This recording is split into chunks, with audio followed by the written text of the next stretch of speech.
Waboon zoonii lixa Oromiyaatti diina haleeluu beeksise. Godina Horroo Guduruu Wallaggaa aanaa Abbee Dongorootti naftanyaan lafaa dhufaa fannoo jechuun of waamu qe'ee uummataa jumlaan gubaa jiraachuun dhaga'ame. Haleellaan hidhattoota naftanyaa lafaa dhufaa fannoo jechuun of waamaniin godina Horroo Guduruu Wallaggaa aanaa Abbee Dongorootti dheengaddaa jalqabee har'aas guyyaa afuraffaatti fufuun dhaga'ame. Godina Harargee Bahaa aanaa Qumbiitti uummanni bishaan dhugaatii dhabee haala ulfaataa keessa jiraachuun dhaga'ame. Aanaa Laaloo Qilee keessatti hidhattoonni mootummaa naftanyaa bilchiginnaa hawaasa dirqamsiisuun mooraa waraanaa ijaarsisaa akka jiran ifoome. Aanaa Najjootti gaafii daballii miindaan wal qabatee ogeessonni fayyaa buufata fayyaa cufuun mormii sirna mootummaa naftanyaa bilchiginnaa agarsiisaa jiraachuun himame.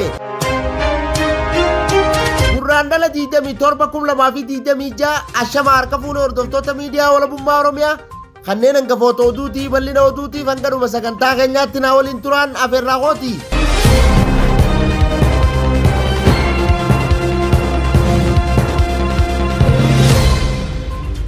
Waboon zoonii lixa Oromiyaatti diina haleeluu beeksise. Bal'ina oduutiif jaaltunyaa waan qindeeffatte qabdi. Waboon zoonii lixaa godina Qeellam Wallaggaa aanaa Haroo Sabuu ganda Areeree Colleetti galgala kana diina irratti tarkaanfii gurguddoo fudhateen AK-2 hidhannoo lamarraa hiikuun moonaa qabsoo bilisummaa Oromootiif galii godhee jira. Milishaa lama ari'ee harkaan qabuun gariin kallattii irraa dhufte wallaaluun adda faffacaatee waan jirtuuf diina haleeluun itti fufa jechuun ajajaan waboo bakkichaa miidiyaa walabummaa Oromiyaatti himeera. Injifannoon uummata Oromoof.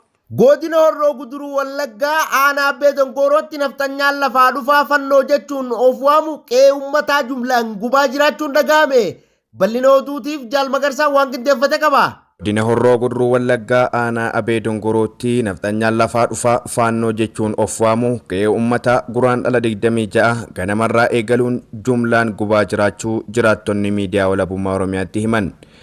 Hidhattoonni naftanyaa lafaa dhufaa fannoo jedhee of waamu kun torbanoota darban gara godinaalee Wallagga Bahaa fi Horroo Guduruu Wallaggaatti seenanii miidhaa akka raawwataa turan miidiyaan walabummaa Oromiyaa odeessa argateen torbanoota dura gabaaseera. Aanaan Abbee Dongoroo erga dheengaddaatti hidhattoota naftanyaa lafaa dhufaa fannootiin weeraramee badii guddaan gahaa akka jiru namoonni ijaan argan miidiyaa walabummaa Oromiyaatti himan. Har'a gandoota hedduu keessaa qe'een jiraattota jumlaan gubataa jiraachuus dhageenyeerra. Haawwan daa'immanii fi maanguddoonni keessattuu balaa guddaaf saaxilamanii jiru jedhan jiraattonni. Opereeshiniin tibba darbee humna naftanyaa lafaa dhufaa fannoo ofiin jedhu kanaan naannawa sana socho'u irratti humna waloo farra riphee lolaa Oromiyaa fi milishoota naannawaatiin jalqabamee ture.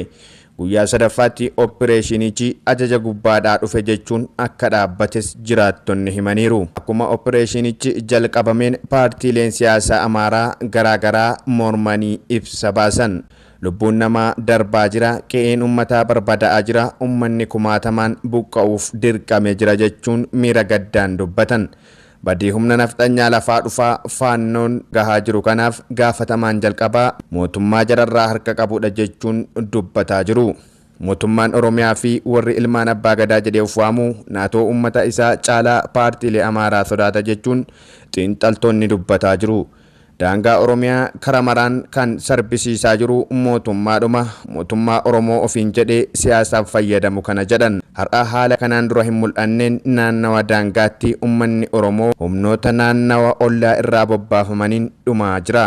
Haleellaan hidhattoota naftanyaa lafaa dhufaa fannoo jechuun of waamu kun godina Horroo Guduruu Wallaggaa aanaa Abbee Dongorootti dheengaddaa jalqabee har'aas guyyaa afuraffaa itti fufuun dhaga'ame.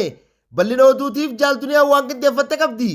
Haleellaan hidhattoota naftanyaa lafaa dhufaa fannoo jedhuun godina Horroo Guduruu Wallaggaa aanaa Abbee Dongorootti dheengaddaa jalqabee har'as guyyaa afuraffaaf itti fufuun dhagahame. Hidhattoonni kun halkan edaa gandoota hedduu weeraranii bulan jedhameera. Jiraattonni guyyaa har'aa kana miidiyaa walabummaa Oromiyaa dubbise ganda Jaruu jedhamu dabalatee gandoota biroo keessatti haleellaan hidhattoota naftanyaa lafaa dhufaa fannootiin raawwatamaa jira jedhan.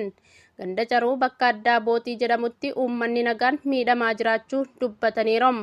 Ganda Loomicaa jedhamutti immoo haleellaan dheengaddaa jalqabee har'as itti fufuu himaniiru. Gandoota hedduu aanaa Abbee Dongorootti humni naftanyaa lafaa dhufaa fannoo ofiin jedhu halkan edaa to'achuun uummata Oromoo buqqisaa akka jiru maddeen himaniiru. keessattuu manguddoonni daa'immanii fi dubartoonni haala ulfaataa keessa jiru jechuun miidiyaa walabummaa Oromiyaatti himan. Godina Harargee Bahaa aanaa Qumbiitti uummanni bishaan dhugaatii dhabee haala ulfaataa keessa jiraachuun dhaga'ame. Bal'ina oduutiif Jaal Magarsaa waan qindeeffate qaba.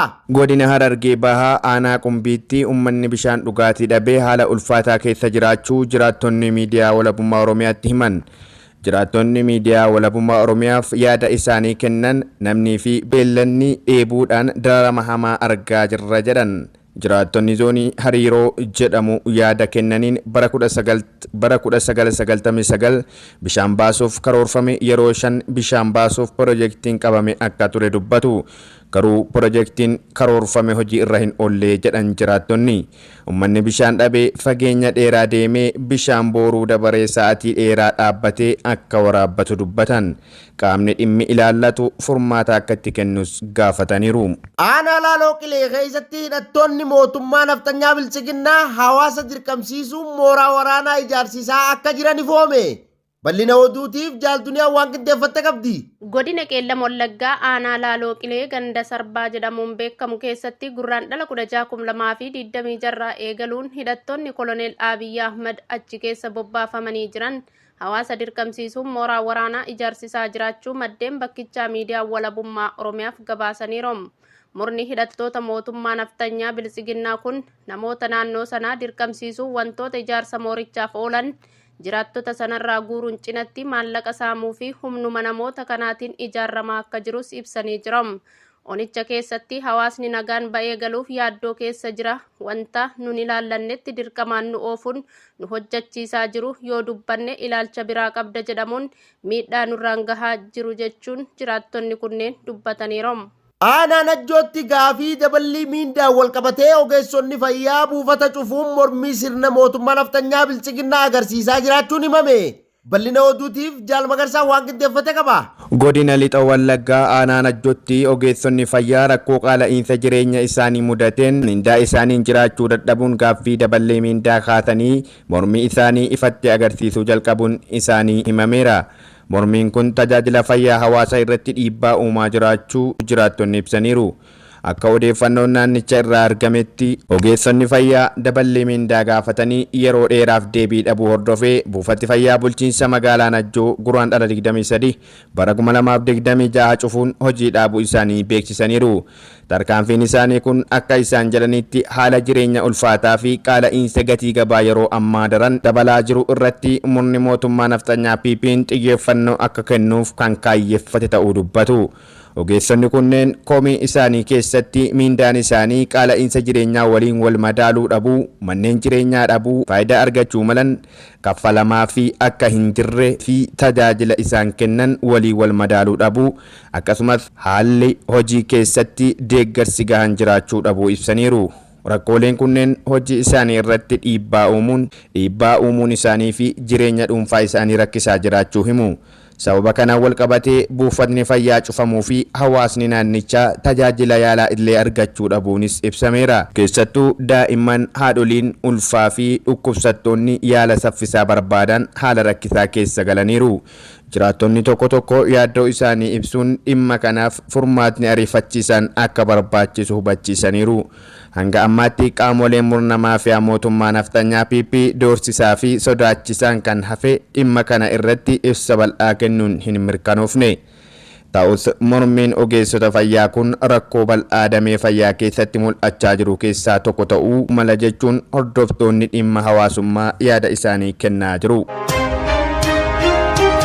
Eegaa hordoftoota miidiyaa walabummaa Oromiyaa oduu namaaf qabnu kanumaa oduu birootiin hanga walitti deebinuu nagaan nuuf tura. Horaa bulaa deebana.